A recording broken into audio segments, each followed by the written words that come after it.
viewers again to Living Life Unscripted, and today I would like to welcome you to our show and at Imani TV, where we continue to build our faith in Jesus Christ. And today I have a very wonderful team with me who are going to be able to introduce themselves, and they're going to tell us what they do. I don't want to give more hints to our viewers back at home, but let me welcome Madam Ruth. Please, can you please give a small introduction of yourself and also what you do, and also who are you in the organization today we are having here today? Okay.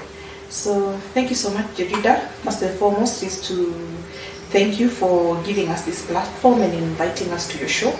We're excited to be here. As you rightfully put it, my name is Ruth Miningo. I am the county coordinator of Kitale Red Cross, supporting Trans Nzoia County. With me, I've come with a few of our officers.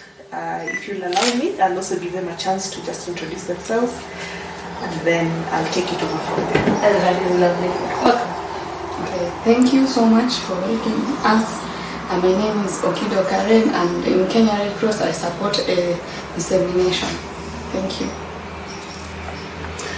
Yeah, thank you so much, viewers. Thank you for having us here, Edida. My name is Jackson Sikuku Masindano.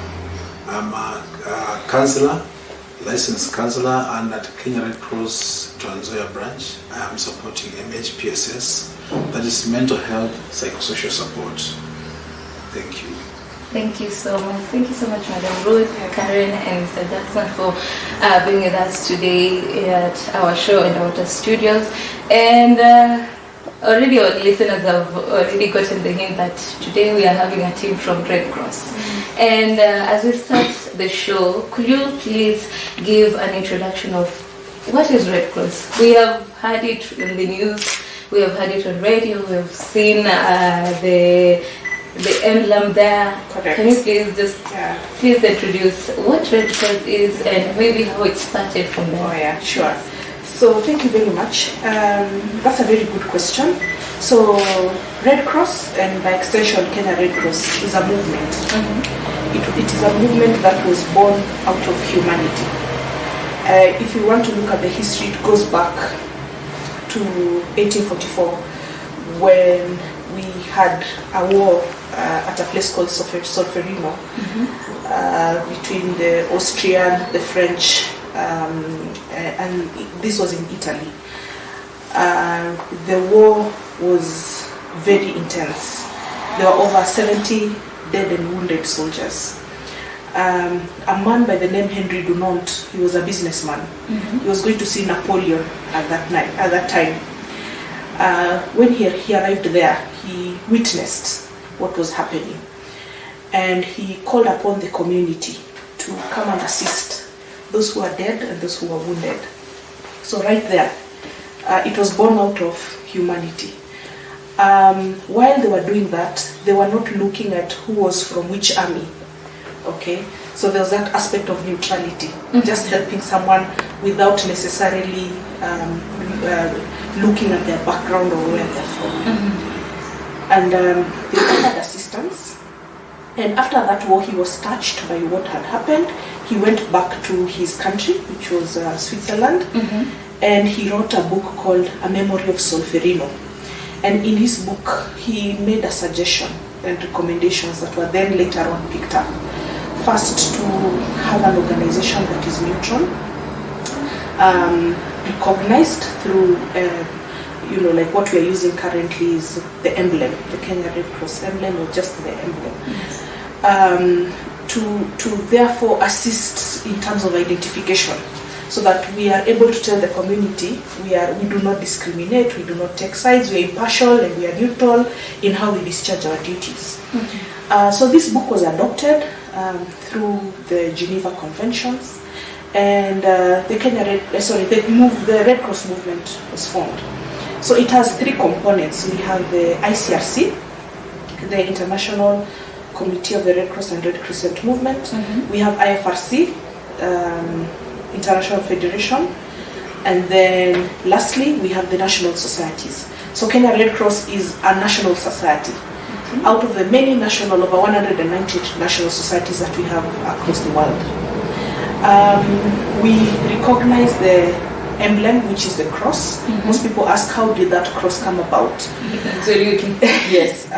Henry Dunant, being that he was the founder of the Red Cross movement, and in commemoration of what he had started, he comes from Switzerland. If you look at the Swiss flag, it is a white cross on a red background.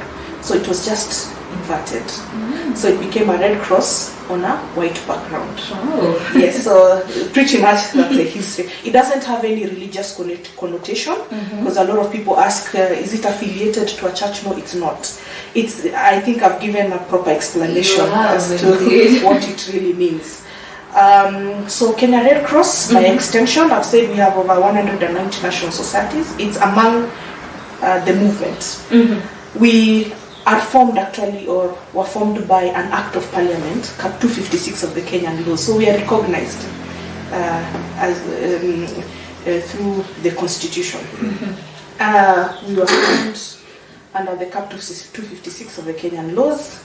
We are mandated by government to support in disasters and also health interventions. And we, like I mentioned, we are a movement. So we have two components of the organization, or two arms. We have management, and we also have governance.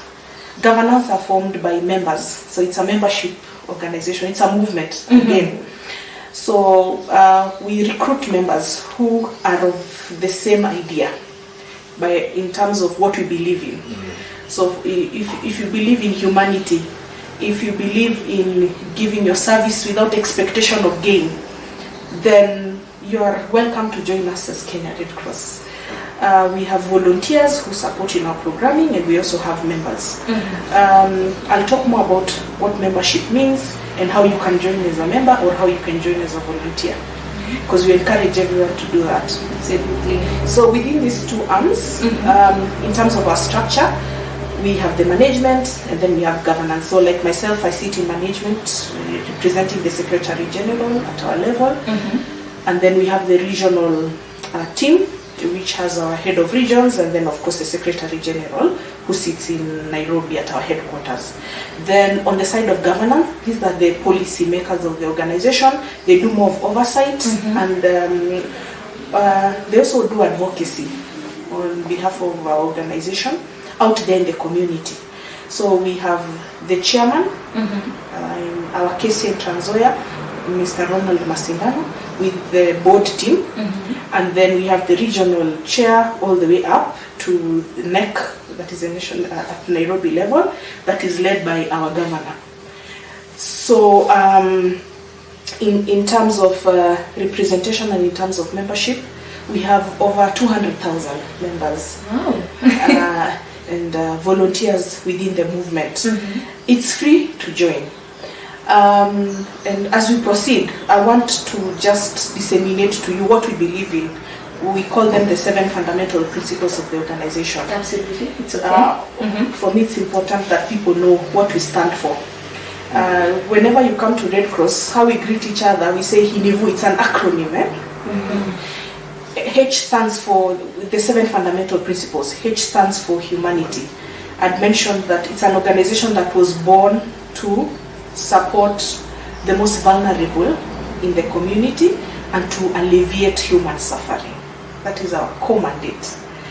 And then we have impartiality. So we do not discriminate as to sex, as to gender, as to tribe. We don't discriminate.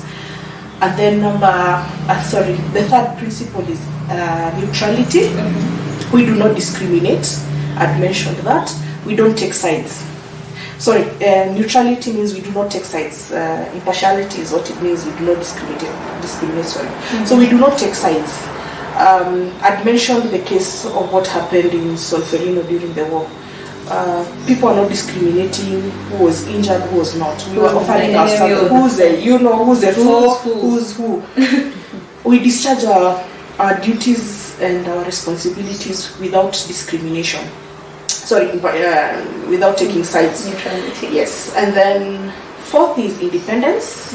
It basically means we are auxiliaries to both the national and the county governments. Of course, after devolution, then we became auxiliaries to the county governments as well. What it means is we work with the government to discharge their duties, but mostly to complement their efforts in like I said, disasters and also health interventions and any other kind of intervention. But even as we do that, we are autonomous.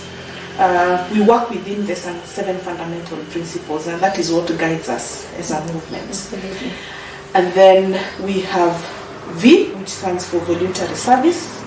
We have told you it is an organization that is open to all, and we encourage our volunteers or anyone who's interested in joining the organization to come for as long as you are in line with our fundamental principles and you believe in our movement. You're welcome.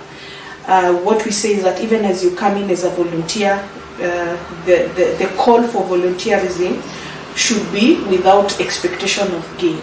Okay, that is a call. And then we have universality, where we believe in one Red Cross at any one point. In our case, it's the Kenya Red Cross.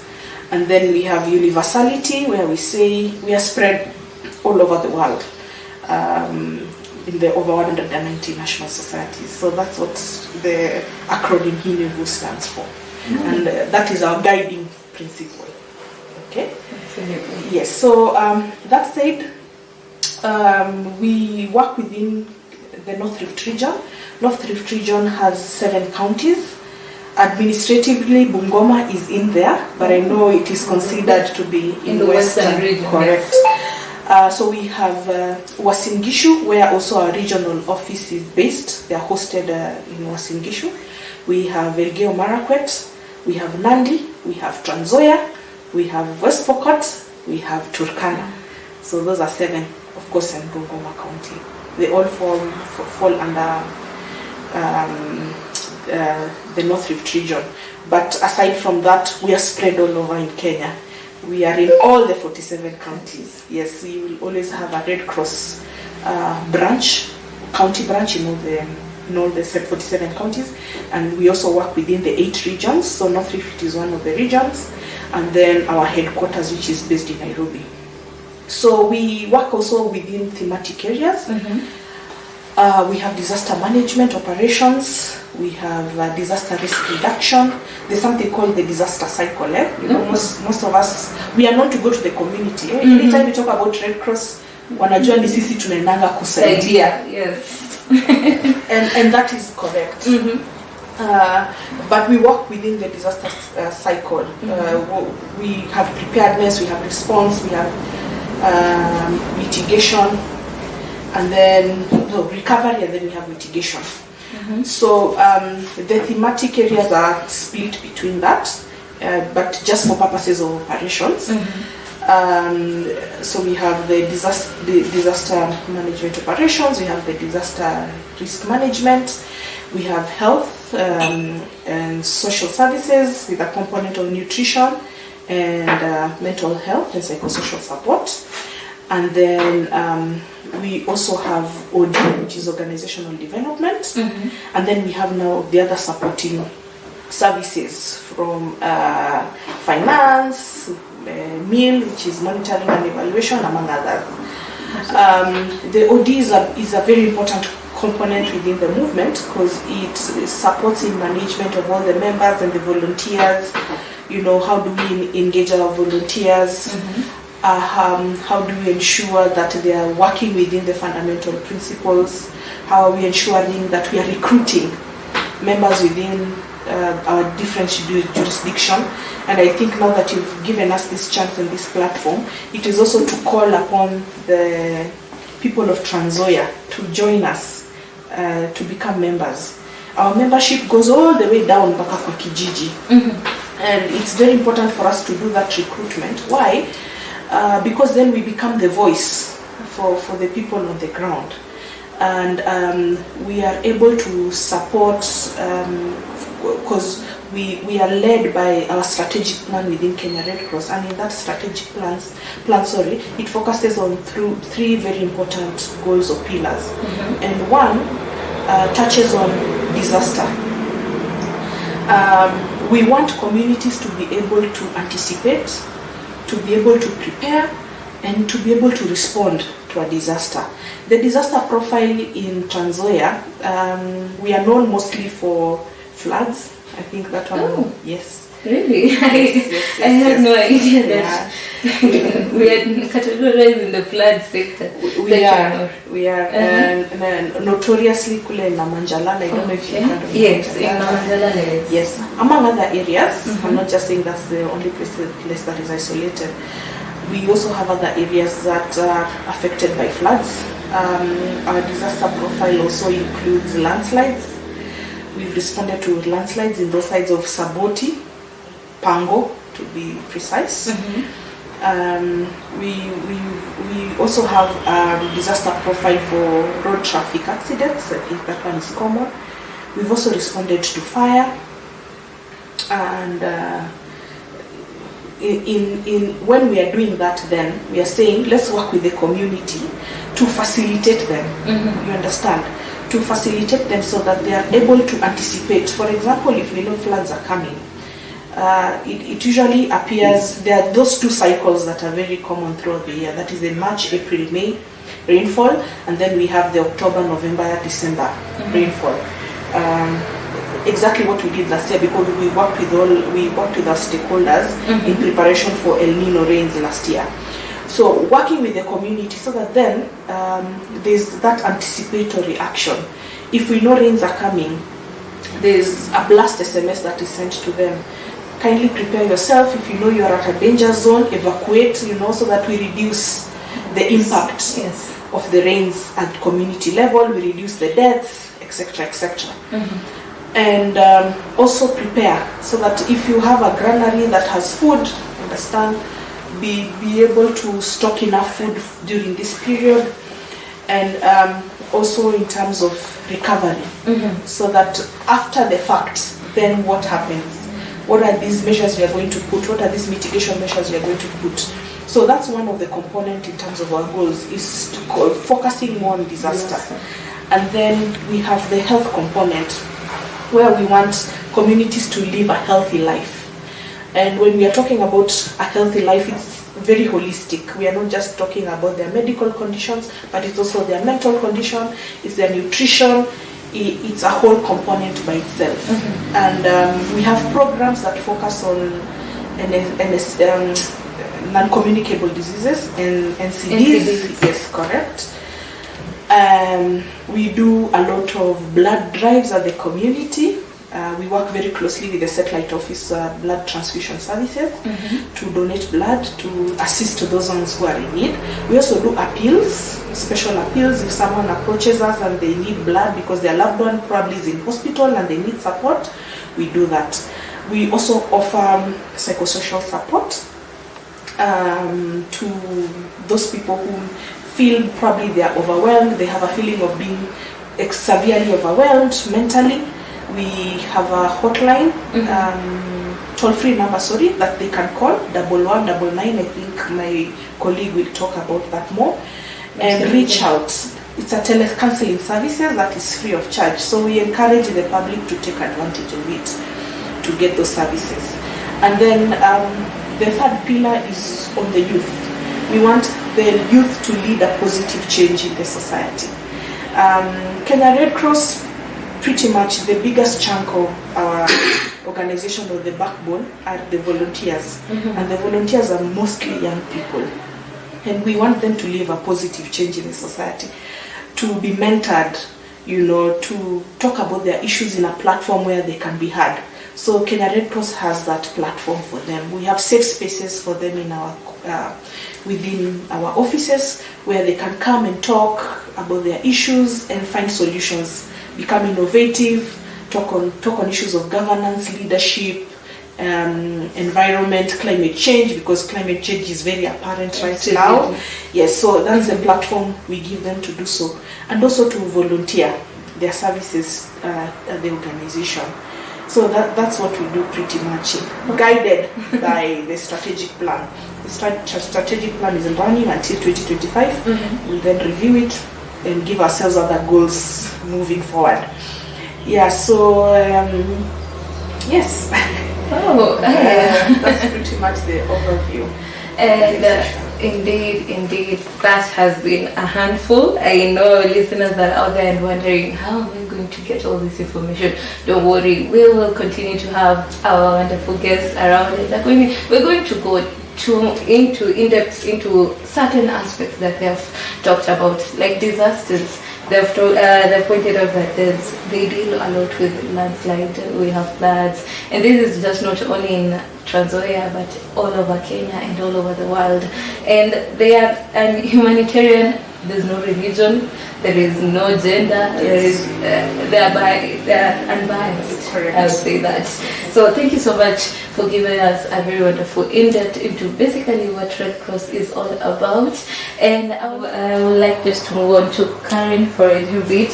Thank you for also joining us. And you introduced yourself and told us that you deal with dissemination. Can you please give us a brief overview of basically what you deal with? And also, in our previous conversation, you talked about school programs that you are taking part in. That will also help our listeners back there at home to get a deep understanding on basically what you do there at Red Cross. Karibu. I would start by saying, Lumambiwa, our fundamental principles, where we are impartial, we are neutral. So we go down to the schools, like where we want to nurture from way down. So we start with the schools. We deal with primary category, we have the secondary category, we have the tertiary category. While in the primary, we deal with the primary schools, secondary category, secondary, then we have tertiary, where we have the colleges we have around Trans Nzoia. Yeah, so we have kwa tertiary we have something called chapters. Okay. Then the school clubs now falls to the secondary and the primary. So we have activities with them. We really encourage them. Like we really encourage them like to do kwanza first aid. You know, in Kenya Red Cross, first aid is very key. Yeah, in terms of responding, we have told you we respond to floods, we respond to a disaster, we respond to accidents, but without first aid, you can't achieve such. So like we go to schools, we open a school club with them. We disseminate them on Kenya Red Cross, our principles. Okay. Then later on, we encourage them to do the first aid. After they are done with the first aid, now we start with the activities. Okay. Most of the activities we have with them is tree planting. We have conservation of environment. We have cleanup activities and so forth. Thank you. That is indeed wonderful. And you've pointed out a little aspect of environment. It was just some days ago where I had a guest from NEMA, and we talked about environment conservation. In your own understanding, to a young person listening, what is the need for them to be partakers of environment conservation? What is their mandate? What action should they take, and how is it important for them to be partakers in this fight on ensuring that the environment is conserved, that the environment they live in is clean, and they are active in ensuring that that happens? Yeah, they should actually keep the environment clean to avoid hazards. You know, most of the things that happen, like the diseases we have around, are brought by not being clean. Na kitu kama tree planting, you need to conserve environment, since we have a target, as Trans Nzoia County, in terms of tree planting, the amount of trees we're supposed to be planting. Yes. Because there was a lot of deforestation. Yeah. So we have a target as Red Cross and also as Trans Nzoia, in terms we have to in terms of the amount of trees we're supposed to plant in come 2025. And also in terms of cleaning, we want to ensure that our environment is clean. It's not to avoid hazard. You know, tukitembea huko kwa barabara, then we find like kuna a lot of dirt, kuna a lot of trash all over. So like Or West. Yeah, we are supposed like to encourage the Domana dissemination. We go to the community even apart from schools. We go to the community to encourage them to keep the environment clean. Now we also help them in cleaning. So recently this year we went to Amalwa Kijana. We did a cleanup activity. It was around 5 hours cleanup. We clean the walls, we clean the areas, we clean the reception area, we clean everywhere. The walls, the toilets, everywhere. We did cleaning in Amalwa Kijana. Okay, that is indeed wonderful. So thank you so much, Karen, for giving us an oversight of what you deal with. And I believe with time we're going to dive deep into those aspects, and also on the aspect of first aid, because that is something maybe our viewers also back at home will need to know. What are the myths and misconceptions that are there within first aid? What are the do's and don'ts about first aid? So thank you so much. And I would like to move on to Mr. Jackson. Karibu sana. And your area is quite intensive because it deals with our mental health. All of the areas are indeed important, but this is an aspect that I believe as Africans to may neglect in one way or the other. You know, the talk of mental health kitambo, it wasn't there. Ungesema ati nimechoka akili, I'm depressed. Mtu why are you depressed? So could you please give us an overview of basically what you deal with in terms of your area of expertise? All right. Well, thank you so much, Ida. As I said, my name is Jackson Sikuku Masidano. I'm a counselor, and at Kenya Red Cross Kitale branch, we have various services we offer. But holistically, the goal of counseling is to build a resilient community, able to manage their own psychological effects and challenges that come up. So at KRCS, we have a set of people who come in the country as asylum seekers, and some of them are refugees, and they are coming from the Great Lakes, from Rwanda, from Burundi, from somewhere from Tanzania, Congo, Uganda, South Sudan, and things like that. So when they come in, because of the issues that have pushed them to travel, they are very challenging issues, that very traumatic issues, and because of the things that have come, I cannot explain on TV some of those issues, because if I do that, then the listener has become a counselor and I've become the counselee. Because counseling is about listening to people who are going through psychological challenges with a view of helping them to be able to gain a coping mechanism and be able to be resilient, to stand up to the challenges and cope with life and move on. So the group I've talked about that we are having at KRCS at the Transit Center in Kitale, those are people who are vulnerable. They have lost relative friends, through murders and very, very traumatic instances. So at KRCS, we provide counseling. Initially, we used to have group counseling. We call it group therapies. In group therapies, we cluster families, maybe in terms of gender. We had challenges at the beginning because of funding, so we used to cluster them in terms of gender, ladies only, men only, and things like that. But currently, we are grateful to our supporters because we have an opportunity now to have one-on-one counseling. People will come in, somebody will come in there, they have got their own issues that have made them, they are suicidal, they feel like they have to commit suicide. We provide one-on-one counseling, one-on-one.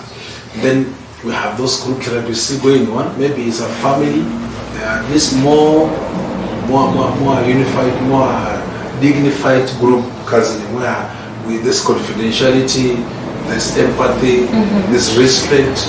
Then we provide these people an opportunity to share their challenges. And then one of the things we do to them after that counseling is we give them referrals. We refer them to where they can find support. Maybe they are sick. People have come there because of SGBV, sexual gender-based violence. They come in that place, we talk to them, and they confide to us that somebody messed up with them sexually and they cannot hold their bowels. Then we are able to refer them for maybe physical services where it's provided. So maybe or other medical services.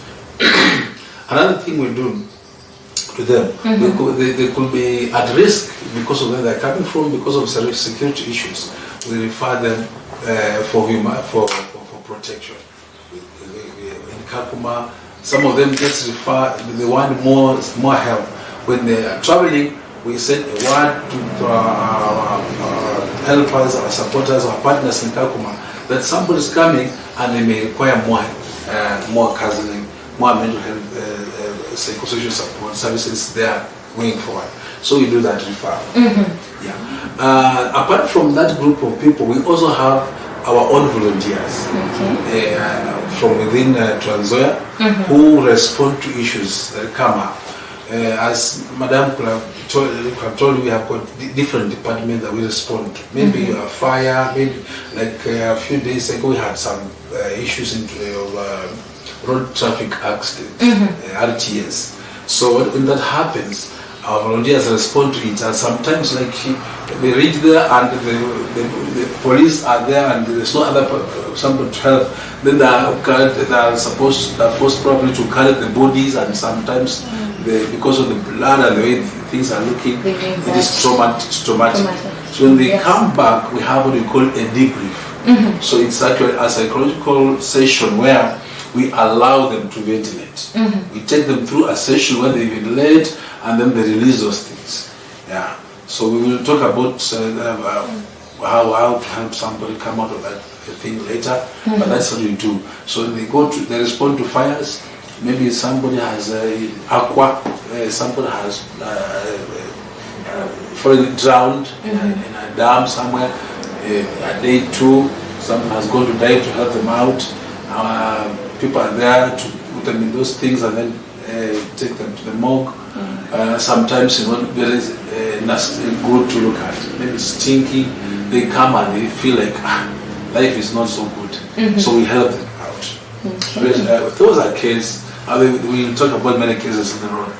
Then like we had a landslide in 2019 in West Pokot, and our people responded, our volunteers responded there. When they come back, we have to help them, take them through sessions of counseling.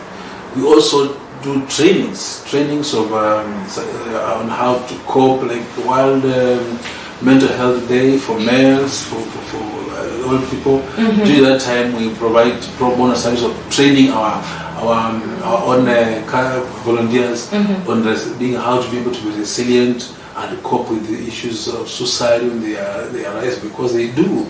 We have had a lot of suicides in Transoya. If you look at the statistics, you'll be surprised. At least every other month we have several cases in Transoya happening.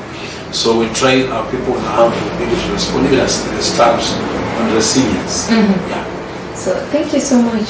And before I move from you a little bit, Madam had pointed out that there is that hotline where one can contact maybe the Red Cross in terms of counseling when one is feeling depressed or has certain issues that maybe they feel, I can't talk this to my parent, I cannot talk to my friend, and I need someone to speak to. Could you just maybe to our listeners, viewers and listeners back at home, be able to tell them that, okay, you can contact us from here, and from there you get so to be able to address your issue and concern to a certain That's powerful. It's called telecounseling.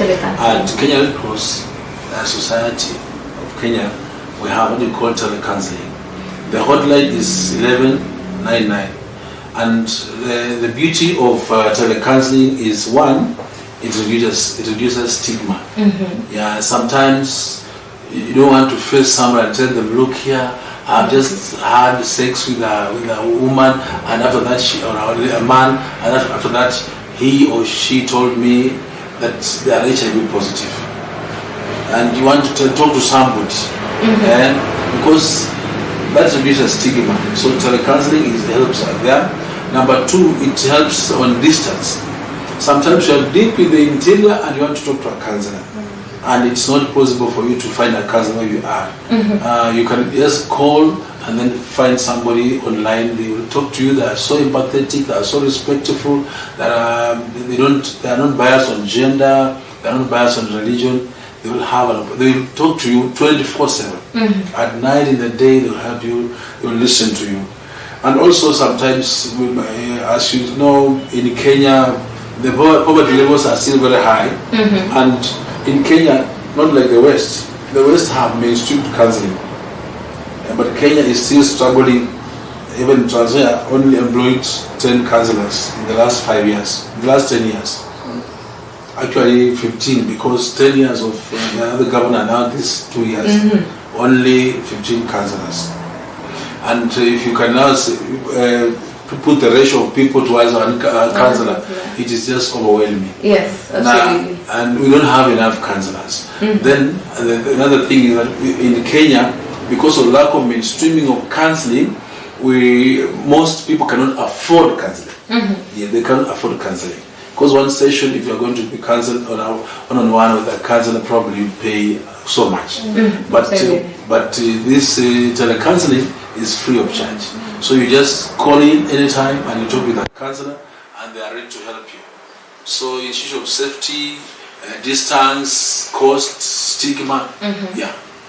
Okay, that is indeed wonderful. And I know our lovely viewers back at home will one day recommend to a friend, to a neighbor, to a sister, this number in case of need, or in case of need of psychological help, that is telecounseling. And you have pointed out such wonderful advantages to it, because first of all, you've pointed out that it reduces stigma.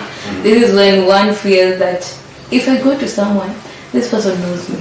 They will tell so and so. So there's that aspect of freedom that comes with communicating over the phone. You also pointed out on distance, which is indeed wonderful, because someone there locally in the rural areas is able to reach out to someone who is able to help, and cost effective, because this therapy is expensive. Quite expensive. It's quite expensive. And this is indeed a free opportunity for someone out there who's facing such challenges. So thank you so much, Mr. Jackson, for giving us an overview of what social telepsychology, telecounseling is all about, and we will dive more into that aspect.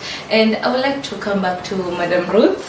I would like to just I would like you to give us an overview of maybe the programs that you run in Trans Nzoia County. Yeah, so thank you very much. Earlier I'd given a broader perspective about the overview of the organization, but I want to narrow it down to the services that we offer at Trans Nzoia branch, or Kitale Red Cross Trans Nzoia branch. So, like it had been mentioned, Karen had mentioned about the school programming that we undertake throughout the year. We work very closely with the Ministry of Education to foster humanitarian programming within the schools. We have the Humanity Power Walk, which is an activity that supports in raising funds that go towards disaster support or disaster management. We run that every year, and it's a funds drive that we do with schools. We of course open school clubs in these institutions.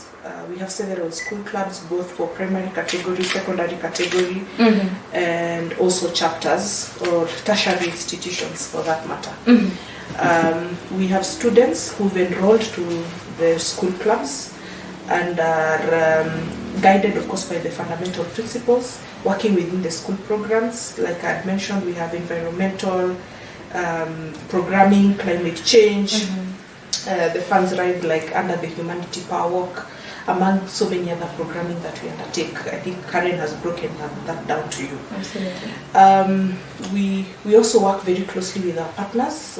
Like I mentioned to you earlier, we are auxiliaries to the national government and the county government. So we work very closely with the county government, the governor of Trans Nzoia being our patron So Mr. George Natembea, our governor, His Excellency, is also the patron of Kenya Red Cross here in Trans Nzoia, and we inaugurated him last year. We work very closely with his office. They've been very supportive in terms of supporting the community, intervening, especially during floods response, among other activities that we do with the community. We also have a component of RFL, what we call Restoration of Family Links. This one is done, what it means though, it's a tracing program. So in the event during a disaster, families are separated or children are separated from their parents, they are unaccompanied minors. We have a program that does the reunification of these individuals by taking their names, finding out their history, and then through several tools or pathways that we have, we are able to reunite these individuals with their loved ones. So we have that. That one is supporting the current refugee programming that I'm going to talk about. But also, we run the same programs at the 4 prisons that we have in Kitale. Yes, for the detainees. Because someone could be arrested or detained, and their parents or their loved ones do not know about it. So we provide the welfare team at the prisons with a phone that is free of charge. They are able to call anyone at any time, free of charge. The services are free of charge at the prisons, and then they are able then to either pass a message across to their loved ones. And for those ones who probably don't have telephone numbers, we have the RCM, the Red Cross messaging. It's a tool, it's a document where you fill up, and then we have a tracing officer who will then reach out to your loved one wherever they are. So then they'll take that message to the person you want it to be delivered to, and then they'll respond back again to you. So we run that program under Kenya Red Cross. It's called RFL. Jackson, my colleague here had mentioned we deal with refugees and asylum seekers. So absolutely. It's a big component that we deal with here in Trans Nzoia. Trans Nzoia is very strategic. It's a population route for our colleagues from the other side. Let me just say our friends and neighbors, like you said, from the Great Lakes region. Where they come from, there's war. You know, some of them are facing persecution. So while they're running and looking for a safe haven for themselves, Kenya has signed a treaty with the United Nations to support and manage the refugees and asylum seekers who are accessing the Kenyan territory. So it's a treaty that was signed with Kenya. So once they cross to the Kenyan territory, we are a transit center. So what that means, it's a temporary holding area, because the recognized areas for refugees and management of refugees is at the camp, and in our case it's Kakuma. So while they are en route to accessing Kakuma, we support them by providing shelter, medical support, psychosocial support, what Mr. Masidano has mentioned, the RFL services, the restoration of family links, and then we do safe facilitation from Kitale to Kakuma, where now the process of what we call refugee status determination is done. So that this is not done by government, to determine where the reasons for seeking asylum are genuine or not, and then the other processes follow after. So this program is supported by UNHCR in collaboration with Kenya Red Cross. We've been running it for now over 5 years, and we still continue to support the refugees of the different nationalities while they're here or accessing the Kenyan territory. It's a temporary shelter, like I've said, so we work within a very short period of time to ensure that they're facilitated to the camp for further support. Currently, we are also running Mpox and polio sensitization. I think you heard that there are several cases that have been reported on Mpox. Yes. Karen had rightfully put it. One of the reasons we even have some of these diseases is because we are not adhering to IPC measures, infection prevention and control measures.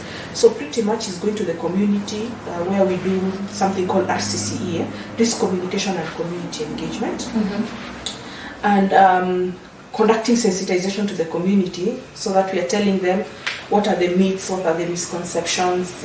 They share feedback with us in terms of what they believe probably these diseases have come from. Some of them believe probably it's a project of sorts.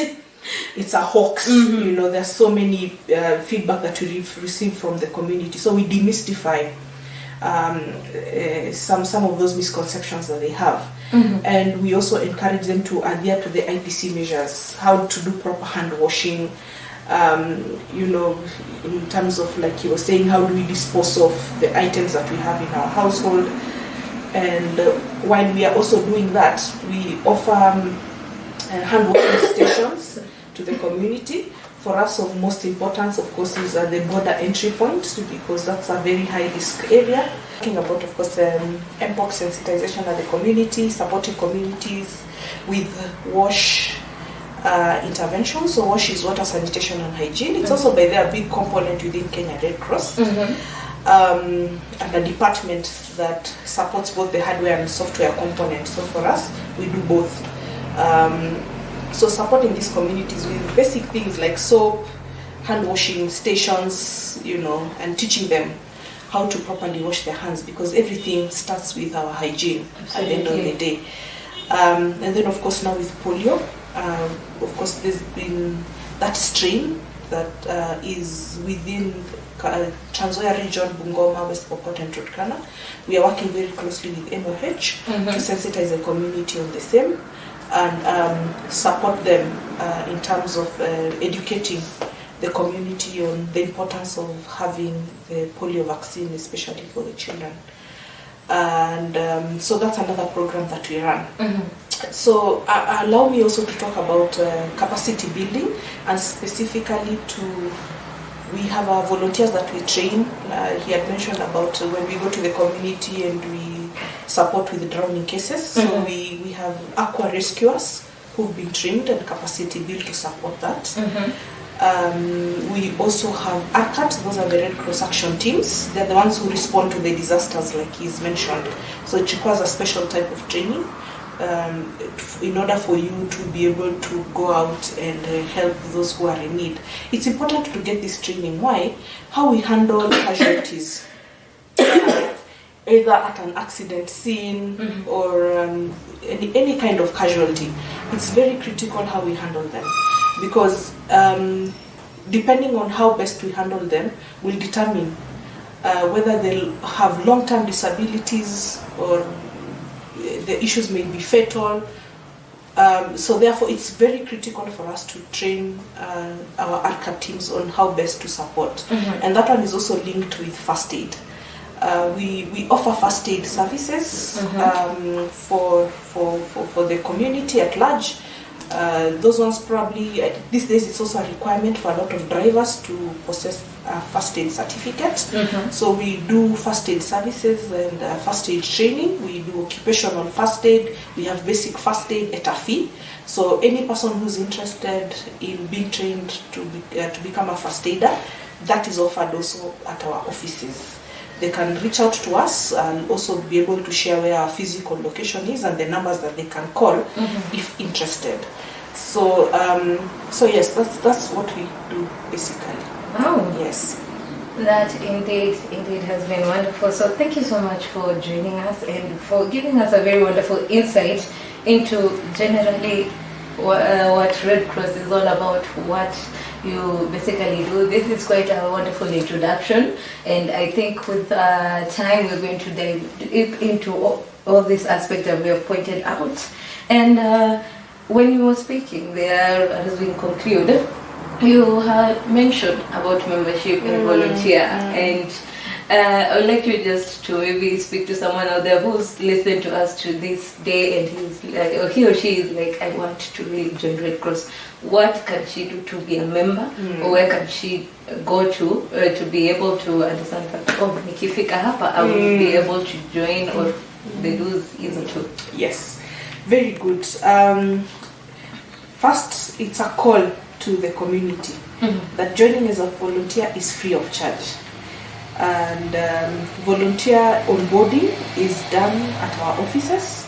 Our offices are located at the Line Moja, and District Hospital. As you go towards District Hospital, next to St. Anthony's Boys, or near St. Anthony's Boys, adjacent to the Public Service Board. You're welcome at any time. You will find a team that will onboard you. Once you arrive at the office, we will take you through the steps that you need to undertake in order for you to be onboarded as a volunteer. We will disseminate you about the principles in our movement, and if you express interest, we will be able to take you through our policies, because they are very important policies that you also need to adhere to, that are critical in our operations.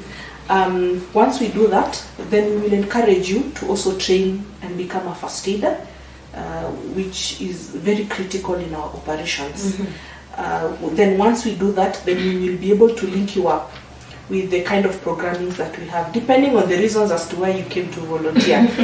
There are those ones who want to volunteer because they believe in the cause of Kenya Red Cross. There are those ones who want to volunteer because they want to learn.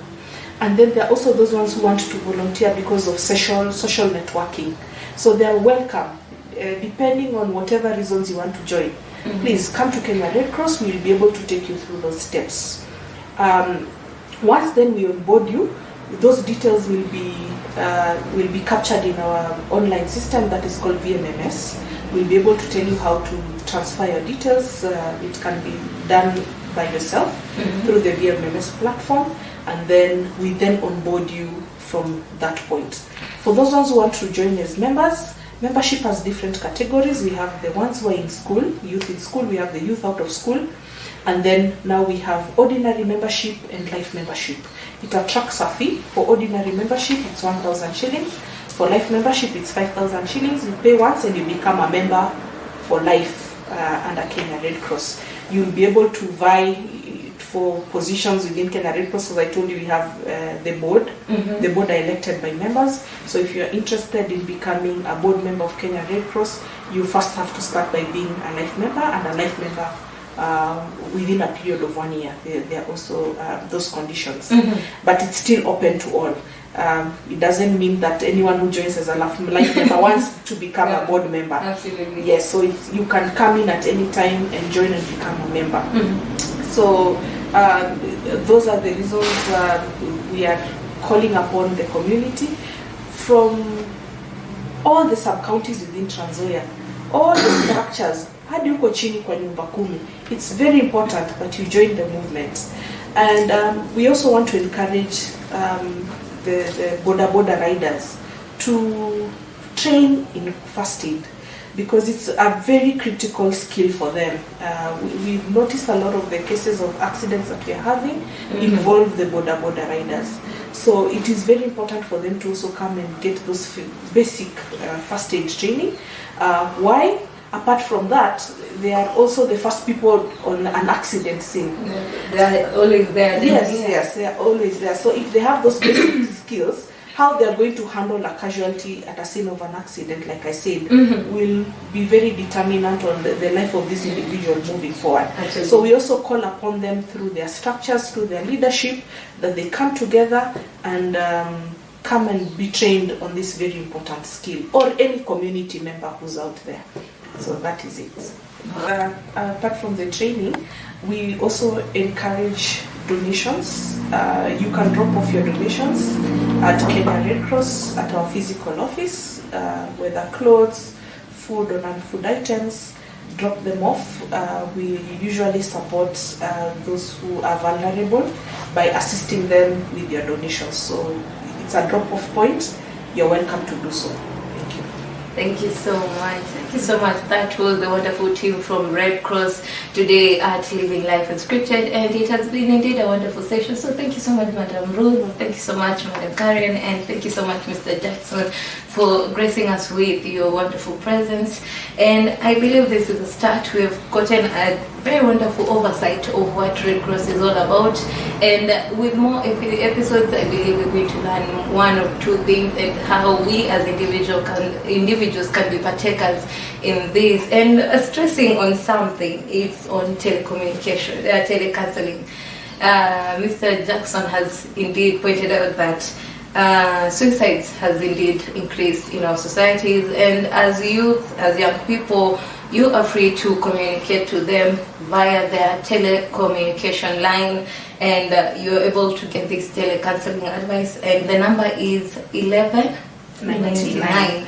1199, yes indeed. And he has pointed out a lot of advantages. There's no stigma, there's that aspect of distance being reduced, and there's also that cost effective the call is free. Yes. Of charge. So as a young person out there who may be going through a certain situation, you're called upon to talk to them, have them counsel you, and indeed you're going to be helped. But today that has been all from us, from our studios. See you next week, and be blessed.